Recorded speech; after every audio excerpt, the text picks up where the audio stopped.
আজকে সন্ধ্যের দিকে চলে গেছিলাম হাঁটতে হাঁটতে বাজার করতে, আমি আর তোমাদের দাদা ভাই। তো প্রথমে দেখতে পেয়েছিলাম গাটি কচু, এখান থেকে কিছুটা গাটি কচু নেওয়ার পর দেখতে পেয়েছিলাম শাপলা। তো এই বছরে আমি শাপলা খাইনি, তাই এখান থেকে শাপলা কিনে নিলাম। তো তারপর এখানে দেখছিলাম কোয়াশ বিক্রি করা হচ্ছে, তো এখান থেকে খানিকটা কোয়াশ নেওয়ার পর বাড়িতে রসুন প্রায় শেষের দিকে ছিল, তাই নিয়ে নিয়েছিলাম রসুন। তারপর বর দেখতে পেলো এখানে আখ বিক্রি করা হচ্ছে, তাই এখান থেকে দুটো আখ নিয়ে নিল। যেহেতু তোমাদের দাদাভাই আখ খেতে ভালোবাসে, তাই নিয়ে নিয়েছিলাম এখানে আখ। আমি ভিডিও করার জন্য নিয়েছিলাম, তারপর কিন্তু এই ভারী জিনিসটা বরের হাতে দিয়ে দিয়েছিলাম। তারপর এখানে দেখো নিয়ে নিল চালতা, যেহেতু চালতা দিয়ে টক ডাল খাবো। তারপর হাঁটতে হাঁটতে চলে এসেছিলাম এখানে লেবুর দোকানে।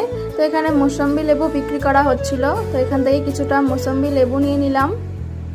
হয়তো তোমরা দেখে ভাবতেই পারো সবকিছু বরের হাতেই দিয়ে দিয়েছিলাম, কিন্তু না, এই দেখো আমিও অনেক কিছু নিয়েছিলাম, কিন্তু হালকা জিনিসগুলো।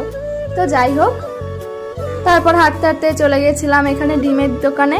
তো এখান থেকে হাফ পেটি ডিম নিয়ে নিলাম। তারপর বাড়ি এসে রান্না বান্না কিছু করিনি, খেয়েছিলাম বিরিয়ানি। তো সবাই ভালো থেকো, গুড নাইট।